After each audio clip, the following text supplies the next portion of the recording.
Vamos a abrir nuestras Biblias en el libro de Génesis. Todavía estamos en el capítulo 1. Si nosotros fuéramos sacando quizás detalles, mucho más cosas, podríamos estar varias semanas solamente en el primer capítulo. Sí, ahora ya pueden bajar los niños, ya es tiempo en que pueden bajar. Así que vaya abriendo su Biblia en Génesis capítulo 1. Vamos a leer desde el 24 al 31.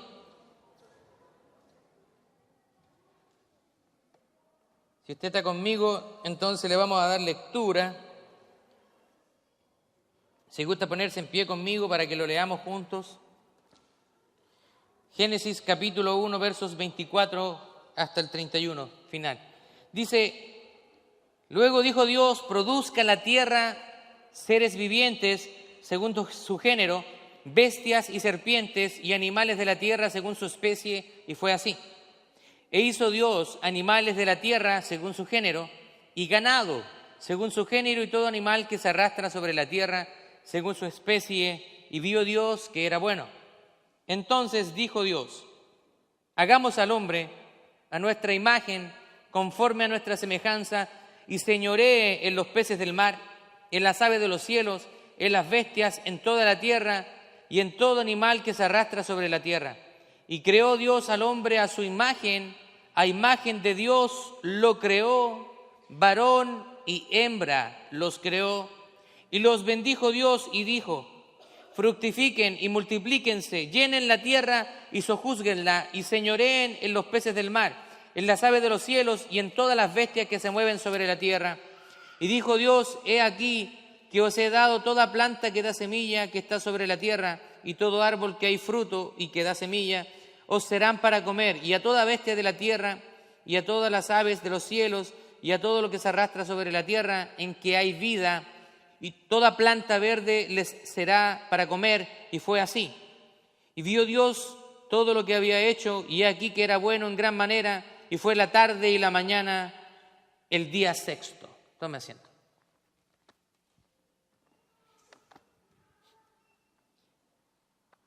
Hemos hablado acerca de la línea de tiempo en la creación y llegamos al día 6.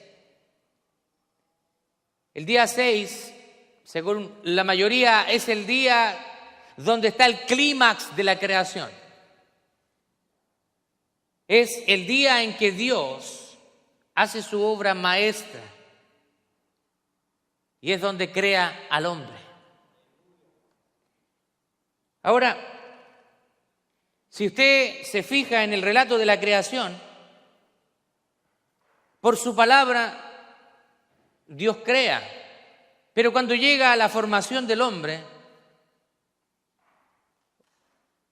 Él dice que toma polvo, o sea, Él, de alguna manera, podemos ver en esa expresión que hay una creación especial, alguien único. El hombre es el centro de la creación de Dios. Ahora, en este día vamos a continuar la serie Fundamentos de la Redención, y el sermón del día de hoy lleva por título Creados a su imagen. ¿Qué significa su imagen? Vamos a ir viendo cómo podemos responder a esa pregunta. En este pasaje nosotros podríamos hacer esa pregunta. ¿Qué significa que el hombre es hecho de la imagen y la semejanza de Dios? ¿Qué significa eso?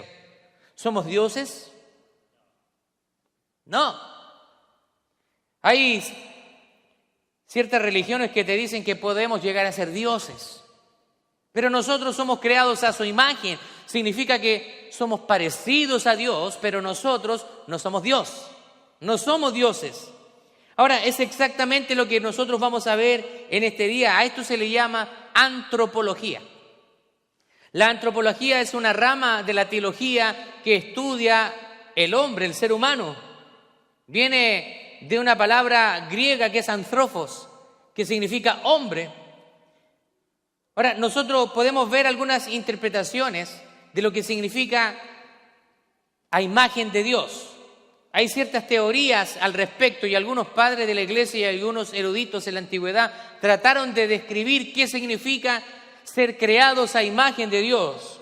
Por ejemplo, tenemos algunas teorías, la de Ireneo y Tertuliano, ellos dicen imagen, que se refiere a los aspectos físicos de la humanidad. Y semejanza se refiere a los aspectos espirituales de la humanidad. Aspectos físicos, ojos, nariz, boca, etc. Pero vamos a ir viéndolo más adelante, porque quizás eso es un poco cuestionable, porque sabemos que Dios es espíritu, no tiene forma. Es un poco difícil de comprender, pero Él muchas veces toma un lenguaje figurado para que nosotros podamos entender, y Él, a través de una teofanía, Él se humanizaba o se personificaba a través de una figura humana para que nosotros pudiéramos entenderle, pudiéramos verle. Ahora, Clemente de Alejandría, Orígenes, Atanasio, Hilario y Ambrosio, Agustino y Juan de Damasco dicen lo siguiente: imagen es las características no físicas del hombre. Al contrario de lo que decía Ireneo y Tertuliano.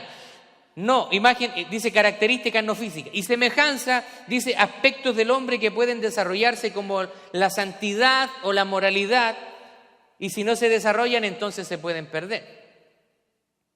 Bueno, también tengo varios acá, pero no quiero aburrirlos con tanta teoría. Están los reformadores también. Todos básicamente negaron cualquier distinción entre los términos. O sea, están diciendo que esos dos términos se utilizan indistintamente y que no hay una gran diferencia entre ellos.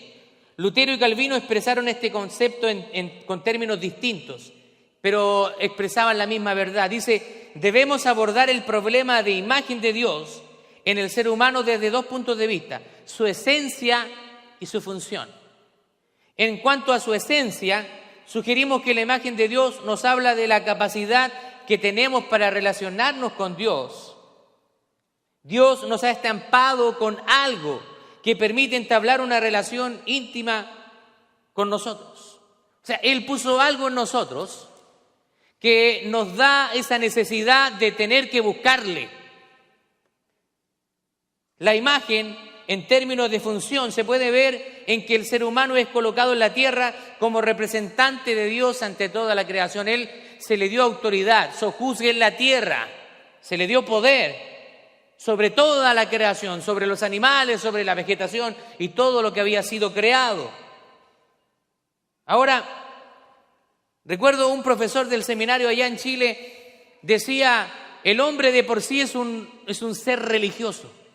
Viene con un microchip, por decirlo de alguna manera. Ya viene programado con esa necesidad de satisfacer el alma y el espíritu. Y él nos decía, ustedes dejen a un hombre en una isla abandonada y usted puede llegar años después y va a ver que el hombre tiene una iglesia, tiene todo un culto ahí y ya está adorando a Dios. Ahora, Dios nos ha dado esa necesidad interna de buscarle. De hecho, Pablo en el libro de Romanos nos dice que los hombres no tienen excusa, porque Él se ha revelado a través de todas las cosas creadas. Hay inteligencia. Y una de las teorías que se trata de atacar es con respecto al diseño inteligente.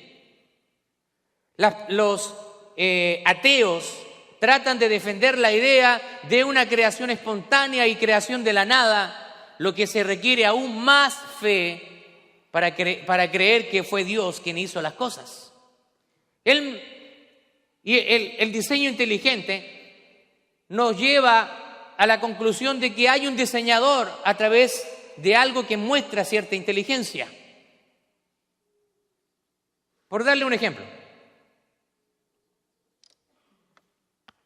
acá yo tengo una tableta. Esta tableta tiene aluminio, tiene circuitos de cobre en el interior, tiene una batería de litio y también tiene un vidrio que está hecho de un material de sílice.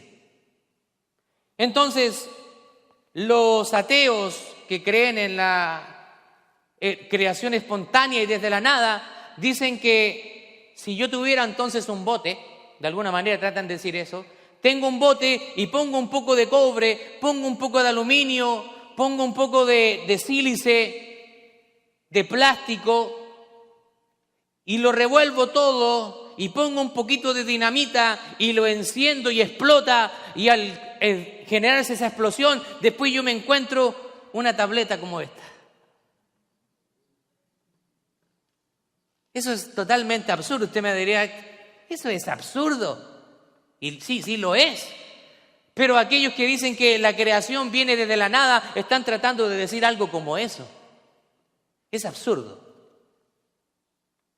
Lo que pasa es que el hombre tiene esa necesidad, pero muchas veces el endurecimiento trata de negar la existencia de Dios, aun cuando es evidente. Ahora, en el último día de la creación, Dios dijo: hagamos al hombre a nuestra imagen, conforme a nuestra semejanza. Y así, de esta manera, Él terminó su trabajo con un toque personal. Él como que esto es ponerle el broche de oro a la creación. De acuerdo a esto, el hombre es único. Entre toda la creación, Él es una creación única, que tiene una parte material, cuerpo, y tiene una parte inmaterial, que es el alma y el espíritu. Por eso que todos vamos a vivir eternamente, pero su decisión aquí en la tierra determina dónde usted va a pasar la eternidad. Ahora, acá es importante notar que Dios, en el primer capítulo de Génesis, Él ya está revelando acerca de su imagen, acerca de sus características. Se usa una palabra en plural en el hebreo que es hagamos. Si usted lee acá, dice hagamos al hombre a nuestra imagen y semejanza. Nuestra imagen. Si los que estudiaron español, eso es un pronombre en primera persona plural. O sea, están hablando varias personas. ¿Por qué Dios? ¿Con quién está hablando Dios? Cuando dice hagamos al hombre a nuestra imagen y semejanza. Y podemos ver que Dios nos está dando un pincelazo de que Él es un Dios trino. Un Dios que está conformado por Padre, Hijo y Espíritu Santo en una Trinidad perfecta e inseparable. Ahora, aún mayor impresión nos lleva cuando dice y dijo Dios. Esa palabra Dios es una palabra que viene del hebreo que es Elohim. Y sabe que esa palabra es una forma plural que indica más de una persona. Más de una persona. Elohim. Es una forma plural. Entonces Dios está dando indicios acerca de una revelación posterior. Dios a través de Génesis comienza a revelarse al hombre. Todavía no está la ley. Vamos en el capítulo 1. Todavía no viene Moisés, no viene la formación del pueblo de Israel, pero Él ya comienza a mostrar un poquito de su esencia. Él nos comienza a revelar acerca de su persona. Ahora, tener la imagen o semejanza de Dios significa en términos simples que fuimos hechos para parecernos a Dios. Adán no se parecía a Dios en el sentido de que Dios tuviera carne y sangre, ¿cierto? Porque la Escritura dice que Dios es espíritu. Juan en el capítulo 4, en el versículo 24 nos dice que Dios es espíritu. Los espíritus no tienen una forma y por tanto Él existe sin un cuerpo material. Cuando Jesucristo viene, Él recién toma una forma física y se hace hombre por nosotros, para habitar en medio de nosotros. Dios hecho hombre a través de la persona de Jesucristo. Ahora, en el relato de Génesis hay 5 palabras hebreas que tienen un rico contenido semántico. Semántico significa lo que esa palabra en su raíz nos está diciendo. Primero está la palabra bara, que significa que Dios creó sin tener a mano ninguna materia prima. Ya lo hemos hablado en las dos predicaciones anteriores. Dios es el único que puede crear de la nada. Pero en Génesis capítulo 2, verso 7, leemos lo siguiente. Entonces Jehová Dios formó al hombre del polvo de la tierra y sopló en su nariz aliento de vida, y fue el hombre un ser viviente. ¿Se da cuenta? Que Él, cuando crea al hombre, Él lo hace con sus propias manos. Porque Él dice, tomó polvo de la tierra y formó al hombre, un artista, dándole vida a una creación. En este caso, el artista, que es Dios, un artista magnífico, creando al hombre de una manera perfecta. También está la palabra Selem y Demut. Se traduce imagen y semejanza, y son las capacidades esenciales para poder comunicarse con Dios. La palabra Rada y Kabach se traduce como dominio sobre y sojuzgarla. Y estas palabras indican una responsabilidad dada por Dios para ser responsables de la creación, para ser responsables de lo que Él había creado. Ahora, la semejanza de Dios también puede ser de manera mental, moral y social, porque el hombre tiene inteligencia. Dios ha puesto también moralidad y un sentido social. Vamos a ver primero qué significa mentalmente. El hombre fue creado como un ser racional y con voluntad propia. Nosotros tenemos la capacidad de decidir, y eso es lo que se denomina el libre albedrío. Usted puede decidir, usted puede tomar decisiones al respecto. En otras palabras, usted puede razonar y puede elegir. ¿Por qué cuando hay alguien que comete un crimen tiene que pagar? Porque el juez establece que esa persona tomó una decisión. Pero también en algunas ocasiones, cuando hay alguien que comete un delito y sus capacidades mentales no están bien, esa persona se trata de otra manera, porque se entiende de que no está razonando. Ahora, moralmente, la humanidad fue creada en justicia y perfecta inocencia, un reflejo de la santidad de Dios. Dios vio que todo lo que había hecho, incluyendo la humanidad, y lo llamó que era muy bueno. Era muy bueno. Ahora nosotros hemos sido dotados de parte de Dios de una conciencia, o es la brújula moral. Desde pequeños ya esto nosotros lo podemos ver. Él ha puesto en nosotros esa brújula moral que nos indica cuál es el camino.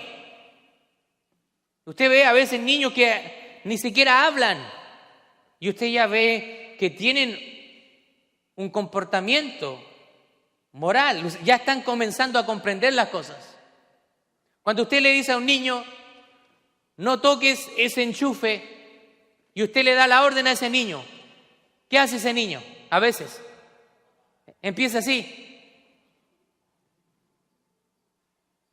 Está mirando a los papás porque quiere hacerlo. Y comienza a dar pasos. Y usted le dice no, y se detiene, sabe que usted está dando una orden, pero la naturaleza ya caída comienza a demostrarse y ese niño empieza, quiere meter los dedos al enchufe. Pero nosotros vemos que ya, desde pequeña edad, esa característica moral de poder distinguir entre lo bueno y lo malo, ya comienza usted a observarla.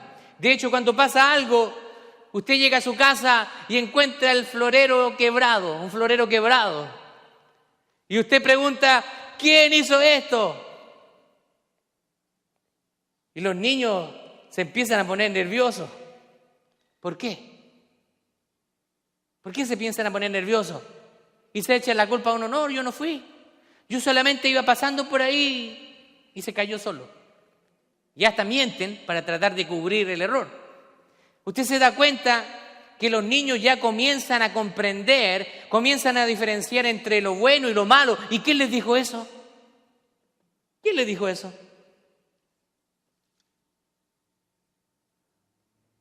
Adrian Rogers daba una buena ilustración de cómo ya a temprana edad comienza a distinguirse la creación entre hombre y mujer, varón y hembra. Y él decía, dele una muñeca a un niño y el niño va a agarrar la muñeca y la va a usar como martillo.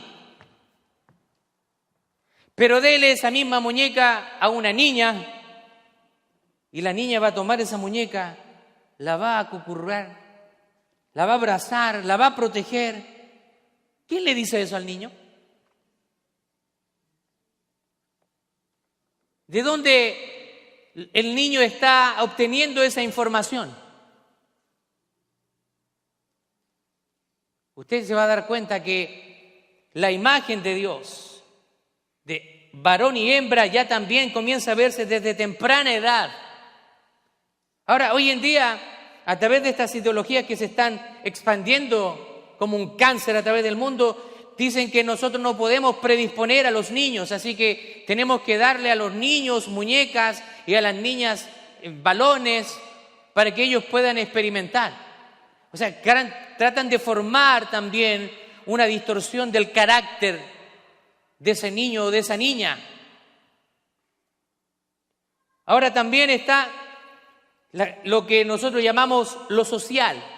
El hombre fue creado para tener compañerismo. Esto refleja también la Trinidad de Dios y su amor. En el Edén, la primera relación que tuvo el hombre fue con Dios.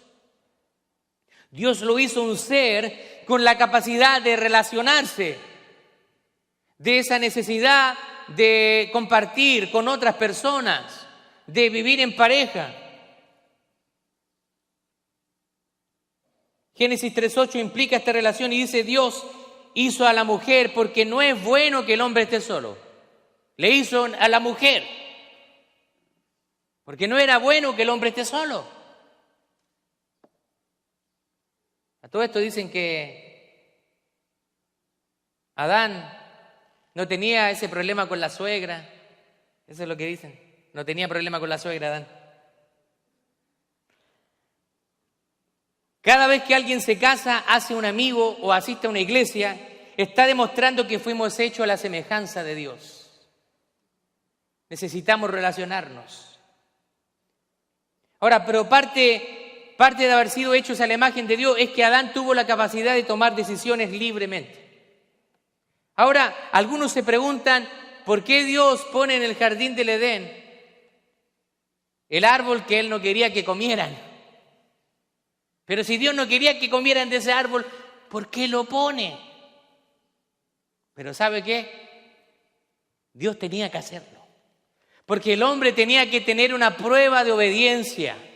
Si Dios no lo hubiera puesto, de alguna manera estaba obligando al hombre a tomar una determinación. No le daba opción. Pero Dios, al poner el árbol, le está dando la opción al hombre. Yo quiero tener una relación contigo íntima, pero si tú haces esto, esa relación se va a terminar y tú vas a morir. Y eso fue exactamente lo que sucedió. Pero Satanás, el diablo, vemos que engaña a la mujer y por su consiguiente también al varón.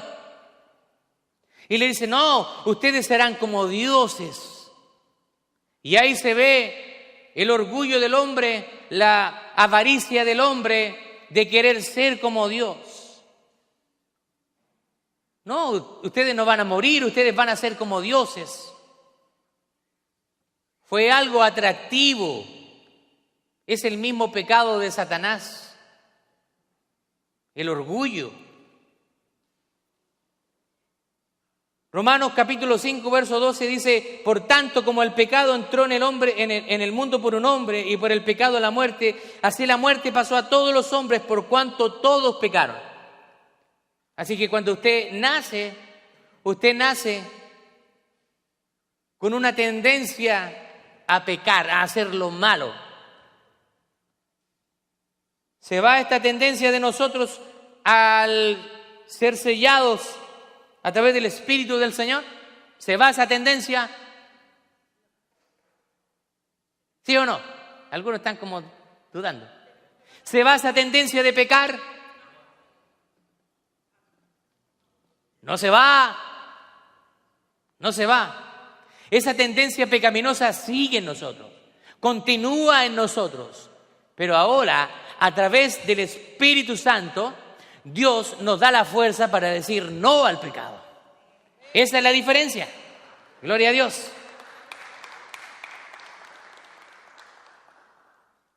El ser humano fue creado por Dios. Somos producto de su mano y no somos resultado de una casualidad u de otros factores. El ser humano fue creado por Dios con la capacidad de relacionarse con Él y por eso nosotros podemos razonar, podemos hablar. El ser humano también fue creado por Dios con la capacidad de administrar, de ser un administrador de todo lo creado. Hoy en día nosotros vemos que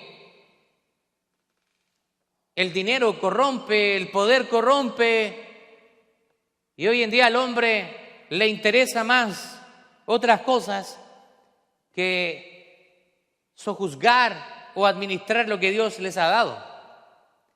Vemos compañías transnacionales, no les interesa derribar grandes bosques nativos, grandes zonas naturales por obtener riquezas. Allá en mi país, en Chile, hay muchas empresas mineras transnacionales con mucha influencia económica que presionan sobre los legisladores, sobre el Senado, sobre el gobierno para obtener permisos y así poder hacer una explotación de los recursos naturales, pero a expensas de destruir naturaleza y fauna autóctona.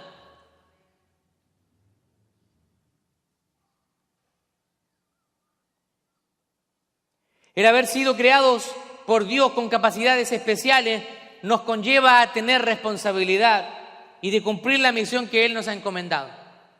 Tenemos hoy en día una naturaleza caída. Adán trajo el pecado, porque por un hombre entró el pecado, pero también por un hombre entró la salvación. Y ese hombre es Jesucristo nuestro Señor. Ahora, después del pecado, la imagen de Dios en el hombre después del pecado se distorsionó. El hombre comienza a tener una vida lejos de Dios. El hombre rompe esa relación con Dios y ahora esa relación tiene que ser restaurada. No había nadie que pudiera restaurar esa relación. No era posible.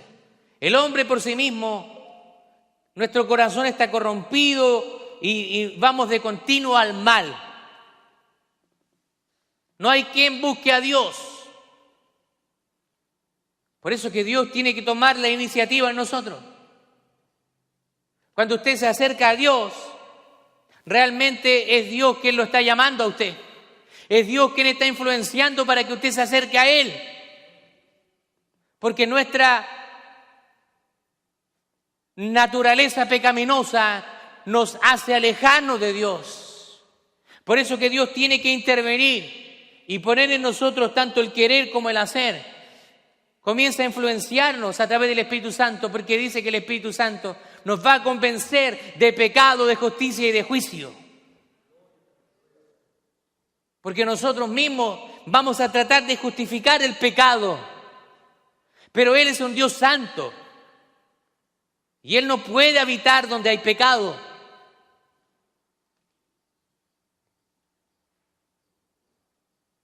El hombre trata de distorsionar la imagen de Dios. Hoy se está hablando de que ya no hay dos sexos. Se habla de un tercer sexo. Se habla en la sociedad de que si alguien nace hombre, puede haber nacido en un cuerpo equivocado y puede elegir su sexo. Por eso que ahora hay cirugías de conversión de sexo. se operan, se inyectan hormonas para tratar de ser el sexo, según ellos, que nacieron en un cuerpo equivocado. ¿Sabía usted que eso es tan absurdo? Porque nosotros tenemos un sello en nuestra naturaleza, en nuestro ADN. Hay cromosomas en los hombres y en las mujeres. Hay huesos de hombres y de mujeres. Cuando los investigadores forenses encuentran los restos de una persona, a través de los huesos puede determinar que era un hombre o era una mujer. Aunque ese hombre haya muerto con un aspecto de mujer, los huesos dicen que es un hombre.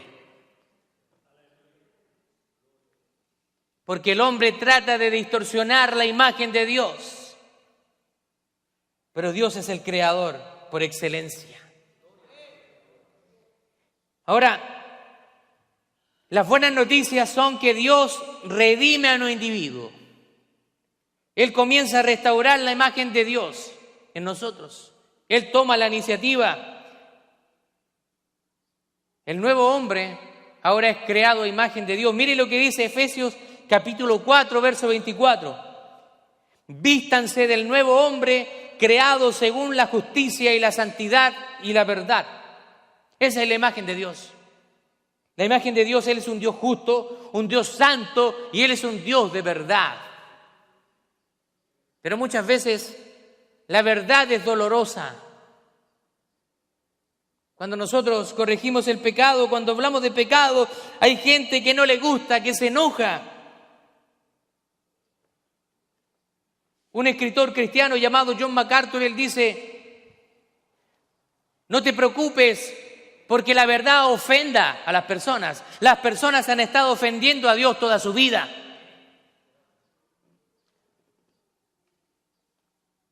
Esa redención solo está disponible por la gracia de Dios a través de poner la fe en Jesucristo como nuestro Salvador.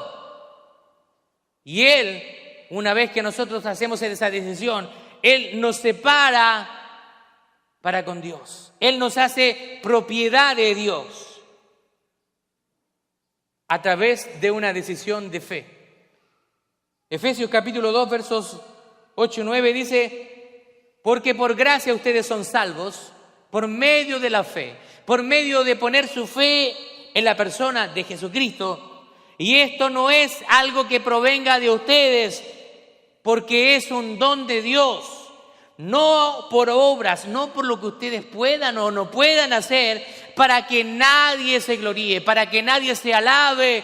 Yo merezco el cielo. Cuando nosotros venimos acá a la iglesia, muchas veces pensamos o tenemos una mentalidad de que le estamos haciendo un favor a Dios, o que me están haciendo un favor a mí como pastor. No.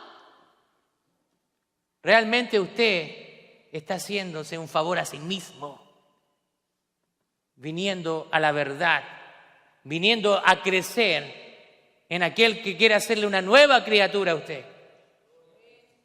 Mire lo que dice 2 de Corintios capítulo 5, verso 17. De modo que si alguno está en Cristo, nueva criatura es. Las cosas viejas pasaron, he aquí todas son hechas nuevas. Gloria a Dios. Ahora, el problema es cuando nosotros como seres humanos queremos mantenernos en las cosas viejas. Y eso probablemente sea una evidencia de que una persona, puede ser una evidencia de que una persona no haya sido salva genuinamente. Porque cuando hay alguien que es salvo o salva de una manera genuina, esa persona comienza a tener un cambio de mentalidad desde adentro hacia afuera. Y ya no es tan fácil pecar. O cuando usted peca, usted comienza a sentirse mal. Por eso que cuando a veces han venido personas a hablar conmigo pastor, hice esto, me siento mal, me siento podrido por dentro. A lo mejor ellos están esperando que uno le diga, oh, venga, pobrecito, venga para acá. ¿Sabe qué? En el fondo yo digo, qué bueno que se sienta mal. ¿Para qué, pastor? Porque si esa persona se siente mal, quiere decir que el Espíritu de Cristo está en él. Gloria a Dios. Si nosotros no nos sentimos mal cuando cometemos pecado, eso es preocupante. Pero si nosotros nos sentimos mal, nos sentimos sucios cuando cometemos pecado, es porque el Espíritu de Dios está trabajando en nosotros. Y la palabra de Dios dice que si alguno de nosotros hubiéramos pecado, abogado tenemos para con el Padre a Jesucristo el justo. Así que hay una salida. Dios dejó una salida para nosotros. Él nos está diciendo, ustedes, existe la posibilidad y sí, van a pecar. Van a pecar. Pero también nos dice, pero yo les he dado una salida. De que si ustedes un día pecan, ustedes doblan rodillas, invocan el nombre de mi Hijo Jesucristo y ustedes van a ser limpios en ese preciso momento. Si sus pecados fueran como la grana, como la nieve, serán emblanquecidos.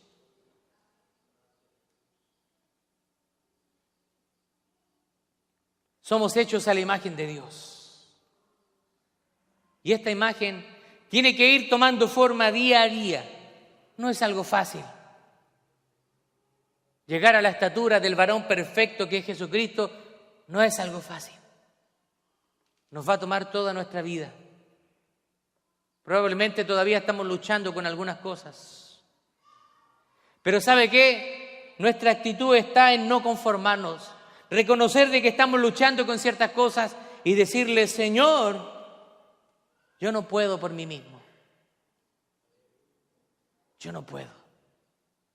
La palabra del Señor dice que Él le da fuerzas al que dice, tengo un poquito de fuerzas. O me queda un 1% de batería. No. La palabra del Señor dice que Él da fuerzas al que no tiene ninguna. ¿Sabe qué nos está diciendo el Señor con eso? Esto no depende de ti. Tú no puedes hacer nada para transformarte a ti mismo. Solamente yo puedo transformarte a través del poder de mi Espíritu. Y cuando tú me dices, Señor, no tengo ninguna fuerza, me doy por vencido, entonces el Señor te dice, eso quería escuchar. Eso quería escuchar porque desde hoy voy a comenzar a trabajar en tu vida. Todavía había soberbia en tu corazón, todavía había autosuficiencia y yo quería escuchar, Señor, yo no puedo. Ese es el verdadero evangelio. El evangelio falso de la prosperidad trata de humanizar las cosas, es decir, tú puedes, tú eres un campeón, tú tienes la capacidad. Pero el verdadero evangelio es todo lo puedo en Cristo que me fortalece. Gloria a Dios. Vamos a ponernos de pie y vamos a orar al Señor.